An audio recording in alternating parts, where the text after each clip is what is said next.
जय Shri Krishna, Radhe Govind. Welcome back to Kanhamrit. तो आज के वीडियो में बात करने वाले हैं वैशाख मास के महत्व के बारे में। वैशाख मास के वो अंतिम 5 दिन जिनके बाद ये महीना समाप्त हो जाएगा। देखो, पहले मैंने ऑलरेडी एक वीडियो डाली हुई है चैनल पर जिसमें मैंने बताया है कि वैशाख के महीने में कौन कौन से नियम हम ले सकते हैं, कौन कौन सी चीजों का दान करना चाहिए, कितना अधिक इसका महत्व होता है। भगवान श्री हरि विष्णु ने स्वयं इस महीने को अपना नाम दिया है। इसे माधव मास भी कहा जाता है। इस मंथ में भगवान के माधव स्वरूप की पूजा की जाती है। किसी भी तरह का छोटे से छोटा पुण्य का कार्य करते हैं, छोटे से छोटा दान करते हैं, स्नान का नियम लेते हैं, व्रत का नियम लेते हैं, उन सभी का अक्षय फल हमें प्राप्त होता है। कई गुना अधिक होकर फल हमें मिलता है। बहुत चमत्कारी है ये जो लास्ट के 5 दिन है, जो कि वैशाख शुक्ल एकादशी से लेकर वैशाख शुक्ल पूर्णिमा तक के रहते हैं। इन 5 दिनों में अगर हमने वो सब कुछ कर लिया जो हमें पूरे मंथ में करना चाहिए था, तो हमें पूरे वैशाख मास का फल मिलता है। और ये मैं नहीं कह रही हूँ, ये हमारे पुराण कह रहे हैं।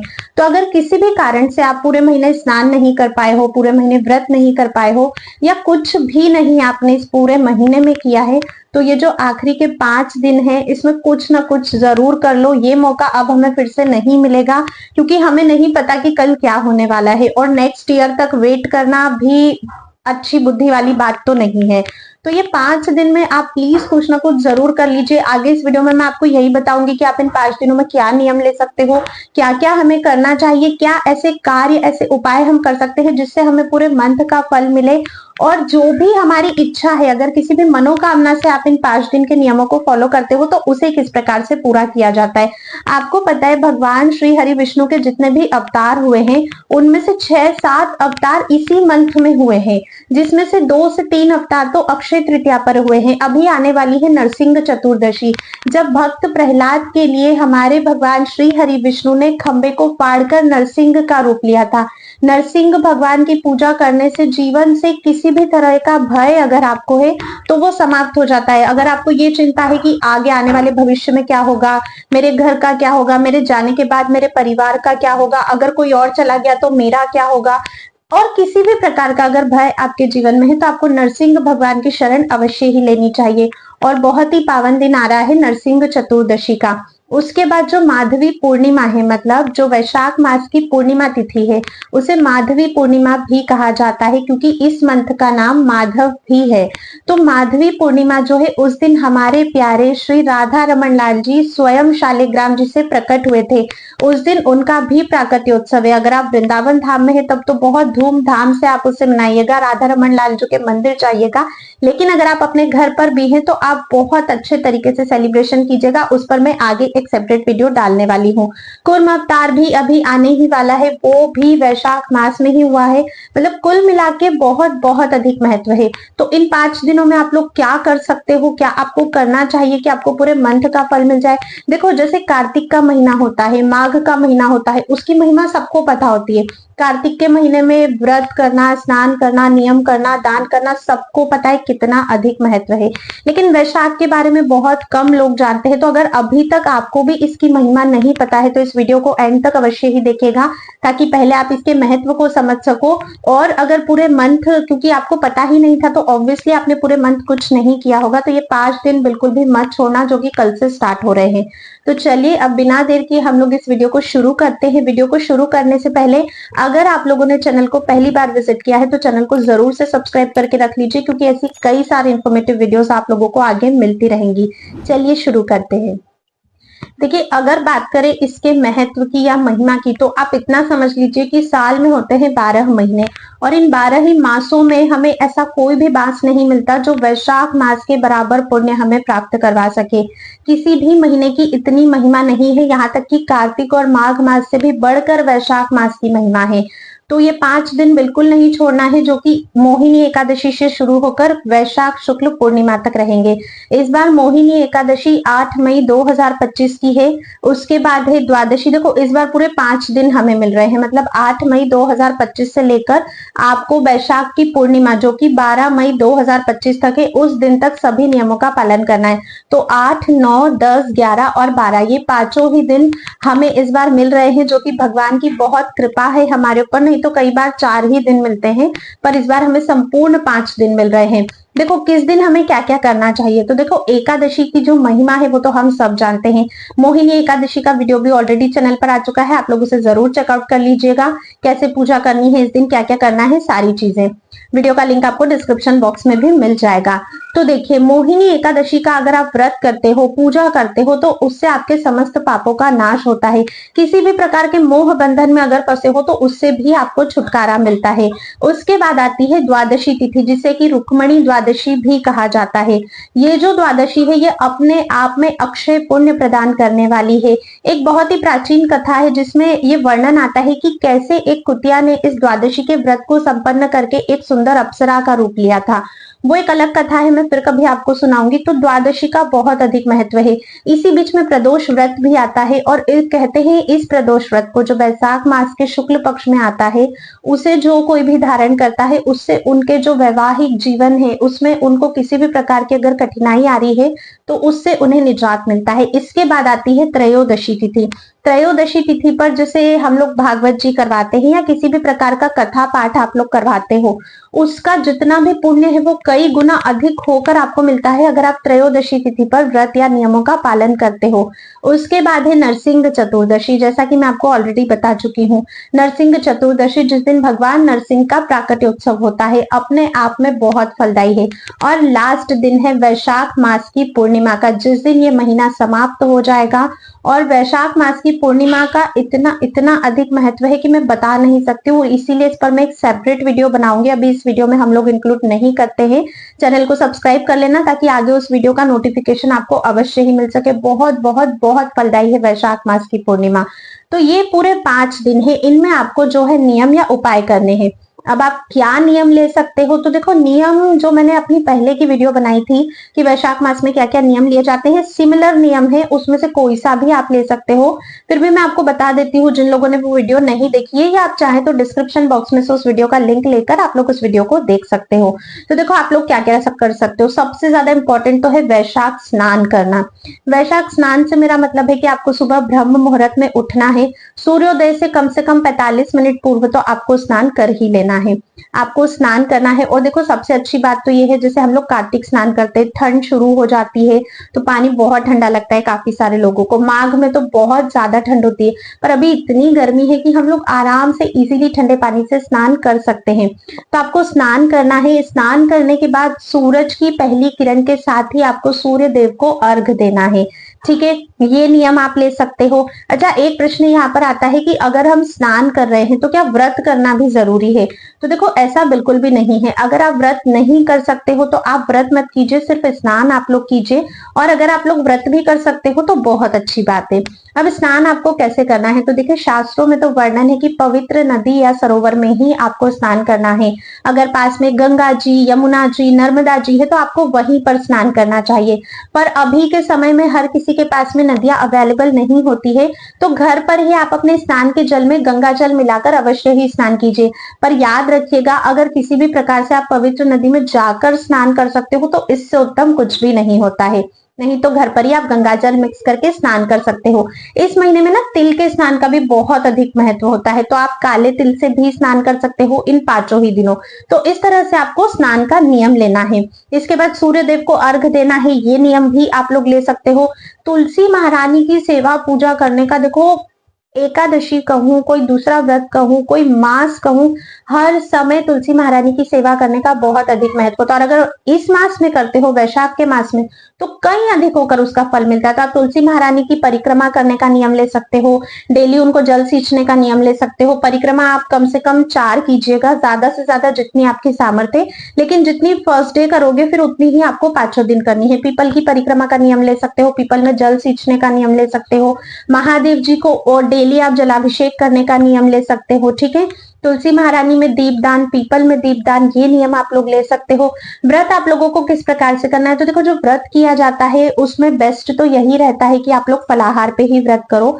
ठीक है, फलाहार पे अगर आपकी कैपेसिटी नहीं है करने की तो फिर एक बार जो हम एकादशी में प्रसाद ग्रहण करते हैं वो आप लोग ग्रहण कर सकते हो, या और एक्सट्रीम कंडीशन है तो एक बार फिर आप लोग अन्न का सेवन भी कर सकते हो। लेकिन सूर्यास्त के बाद वैशाख में अन्न का सेवन नहीं किया जाता है। जैसे अगर आप व्रत का नियम ले रहे हो तो फिर उस केस में सूर्य अस्त होने के पहले पहले ही आपको अन्न ग्रहण कर लेना है। तो इस चीज का आप लोग ध्यान रखिएगा। अगर बिना नमक का अन्न लेते हो तो बहुत बहुत अच्छा होता है। बाकी फिर आप लोग आगे अपने शरीर की सामर्थ्य देख लीजिएगा। तो इस प्रकार से आप लोग व्रत कर सकते हो। जो भी व्रत करने वाले हो, जो भी नियम करने वाले हो, जो भी चीजें करने वाले हो, उसका पहले आपको संकल्प लेना होता है। तो संकल्प आपको पहले ही दिन लेना है, यानी कि कल मोहिनी एकादशी वाले दिन सबसे पहले स्नान आदि से फ्री होकर आप जो भी नियम ले रहे हो, जो भी दान करने वाले हो, व्रत करने वाले हो, तो किस प्रकार से करने वाले हो, सबसे पहले उसका संकल्प लेना है कि मैं आने वाले 5 दिनों तक इस प्रकार से वैशाख मास के नियमों को फॉलो करूंगी या करूंगा। ठीक है, उसके बाद ही अपने नियमों को आपको शुरू करना है। और जब ये 5 दिन आपके समाप्त हो जाते हैं, जैसे नियम आपके समापन का टाइम आता है, उद्यापन का टाइम आता है, तब कुछ ना कुछ इनके निमित्त दक्षिणा आपको अवश्य ही निकालनी चाहिए। देखो, दान की बहुत बहुत अधिक महिमा है। अब देखिए क्या क्या दान कर सकते हैं। तो सबसे सर्वोत्तम तो है जल का दान करना इस महीने में, क्योंकि गर्मी बहुत अपने चरम पर होती है।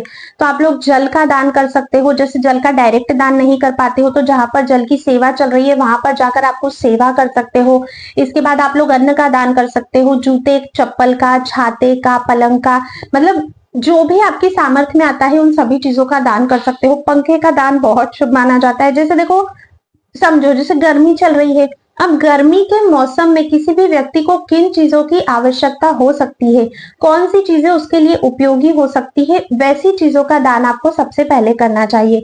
उसके बाद फिर जैसी भी आपकी सामर्थ्य आप उनका दान कर सकते हो।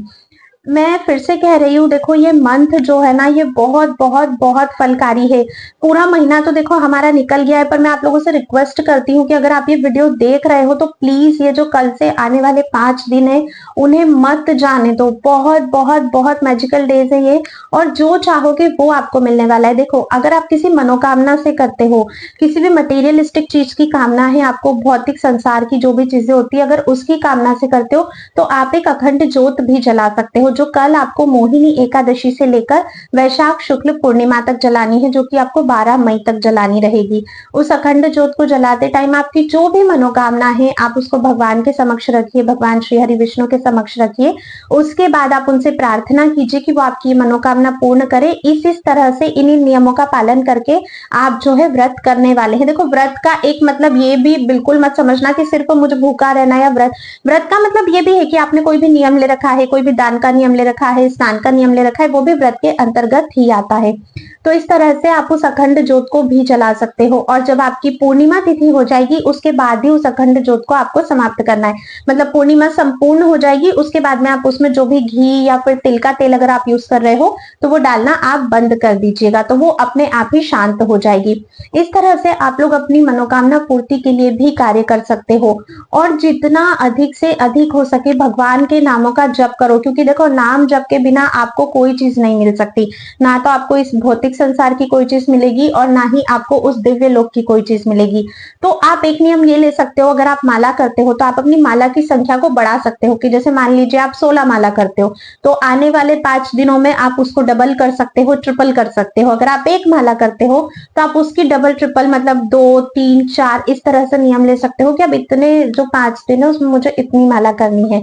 ठीक है, किसी भी कारण से देखिए अगर आपके साथ ऐसा है कि आप माला जप नहीं कर सकते हो तो आप काउंटर पे जप कर सकते हो। अगर कहीं बाहर ट्रेवल कर रहे हो या कुछ भी है, कुछ भी नहीं कर पा रहे हो तो मन में ही भगवान के नामों का बस चिंतन करो, इतना ही नियम ले लो। क्योंकि अगर आप ऐसी परिस्थिति में हो कि सारे नियम फॉलो नहीं कर सकते हो, घर पर नहीं हो, तो सिर्फ इतना ही कर लो।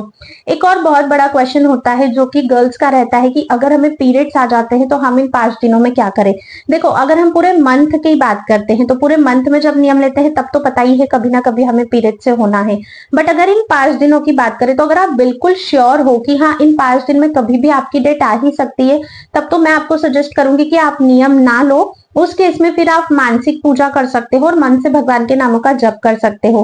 क्योंकि जब अगर हमें पहले से पता है तो फिर हमें नियम नहीं लेना चाहिए, शुद्धता का पूरा ध्यान रखना चाहिए। ठीक है, क्योंकि देखो प्रत्यक्ष रूप से तो आप लोग पूजा बिल्कुल भी नहीं कर पाओगे, किसी भी चीज को हाथ नहीं लगा पाओगे, है ना, तो वो आप नहीं कर सकते। और स्नान का नियम आप लोग ले सकते हो, लेकिन उसमें भी फिर प्रॉब्लम आ जाएगी, ना तो नदी में जाके स्नान कर पाओगे, ना ही घर में स्नान करते समय आप लोग गंगा जल या यमुना जल डाल पाओगे। तो कोशिश करो अगर पहले से पता है तो नियम ना लो, मानसिक रूप से पूजा करो जितना आपसे हो सकता है, और फिर उसके अलावा आप लोग नाम जप कर सकते हो, ठीक है। और ऐसा बिल्कुल मत सोचना कि अरे मुझे ये प्रॉब्लम क्यों हो गई, नहीं तो मैं इन 5 दिन कुछ करती।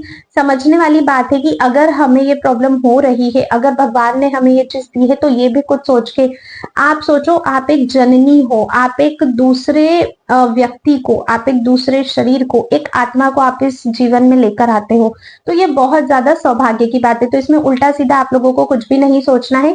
देखो, सबसे अच्छी जो पूजा होती है वो मानसिक पूजा ही होती है। जो सर्वोत्तम पूजा की पद्धति बताई गई है, भक्ति की पद्धति बताई गई है, वो मानसी सेवा बताई गई है। तो ऐसे में आप लोग मानसी सेवा कर सकते हो, ठीक है। इस चीज का आप लोग ध्यान रखिएगा। उसके बाद देखो, जो भी नियम ले रहे हो, जो भी चीजें ले रहे हो, फिर उसको बीच में आपको बिल्कुल भी नहीं छोड़ना है। पहले दिन जैसा कर रहे हो बिल्कुल 5 दिन वैसे ही करना है। जैसे मान लीजिए फलाहार ले रहे हो तो फलाहार लेना है, जिस समय ले रहे हो उसी समय लेना है। ऐसा नहीं कि कभी सुबह ले लिया कभी दोपहर में ले लिया, ऐसा भी नहीं करना है। और जितना अधिक हो सके उपासना आपको करनी है, तब आपको आपके व्रत का संपूर्ण फल मिलता है। स्कंद पुराण में वैशाख के महीने की इतनी इतनी महिमा बताई गई है। और लास्ट की जो 3 तिथियां हैं, त्रयोदशी, चतुर्दशी और पूर्णिमा की तिथि, इसे तो पुष्करणी कहा गया है। इन 3 तिथियों में किया गया दान, पुण्य, जप, तप आपको बहुत बहुत बहुत अधिक फल देता है। तो आप मोहिनी एकादशी से लेकर पूर्णिमा तक ही, इनमें से देखो मैंने आपको बहुत सारे नियम बता दिए हैं, इनमें से जो भी नियम आपका मन करता है वो नियम आप ले सकते हो, ठीक है। 5 ही दिन की बात है, मैं फिर से कहूंगी, प्लीज कुछ ना कुछ आप लोग अवश्य और अवश्य ही करिएगा। कहते हैं जो त्रयोदशी से पूर्णिमा तक के दिन है, उसमें अगर आप लोग श्रीमद् भागवत गीता का पाठ करते हो तो आपके जीवन के हर पाप से आपको मुक्ति मिल जाती है और अंत में आपको मोक्ष की प्राप्ति होती है। तो आपको जो भी अध्याय प्रिय लगता है, या आप दशम स्कंद का पाठ कर सकते हो, पर श्रीमद् भागवत का पठन या श्रवण आपको करना चाहिए।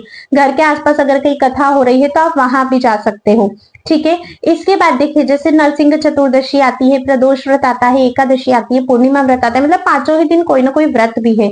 तो अगर आप वैशाख के अंतिम 5 दिन का नियम ले रहे हो तो ऑटोमेटिकली आपके वो व्रत भी हो जाते हैं। अच्छा, एक बहुत इंपॉर्टेंट बात, अगर वैशाख के 5 दिनों में आप लोग अन्न भोजन करने का नियम ले रहे हो कि मैं एक समय अन्न भोजन करूंगी, तो ध्यान रहे एकादशी वाले दिन अन्न आपको ग्रहण नहीं करना है किसी भी स्थिति में। बाकी पीछे के जो 4 दिन है उनमें आप लोग अन्न ग्रहण कर सकते हो।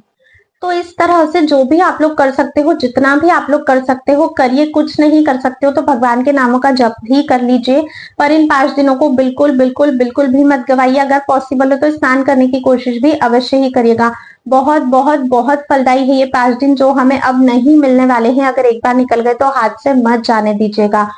आज की वीडियो में बस इतना ही था। अगर आप लोगों के कोई भी प्रश्न है इससे रिलेटेड तो आप प्लीज मुझे कमेंट करके जरूर पूछिएगा, ताकि कल शुरू होने से पहले आपके सभी डाउट्स जो है वो क्लियर हो जाए और बिना किसी डाउट के साथ आप लोग अपने व्रत और नियमों का संकल्प लेकर इस पूरे वैशाख मास के फल की प्राप्ति कर सको। अगर आप लोगों को ये वीडियो पसंद आई है तो प्लीज इसे लाइक जरूर कीजिएगा, क्योंकि जब आप लोग लाइक करते हो, कमेंट करते हो, कोई कुछ मुझे सजेस्ट करते हो कमेंट में, तभी तो मुझे पता चलता है कि हाँ, वीडियो में दी गई जानकारी आपको अच्छी लगी भी है या नहीं लगी है। और मुझे बहुत मोटिवेशन भी मिलता है आगे आपके लिए और ऐसी वीडियोस बनाने का। तो लाइक और कमेंट तो जरूर ही किया कीजिए, और पसंद आ जाए तो शेयर भी कर दीजिएगा। अब आज की वीडियो में बस इतना ही था। मैं आप सभी से मिलती हूँ नेक्स्ट वीडियो में, तब तक के लिए राधे राधे।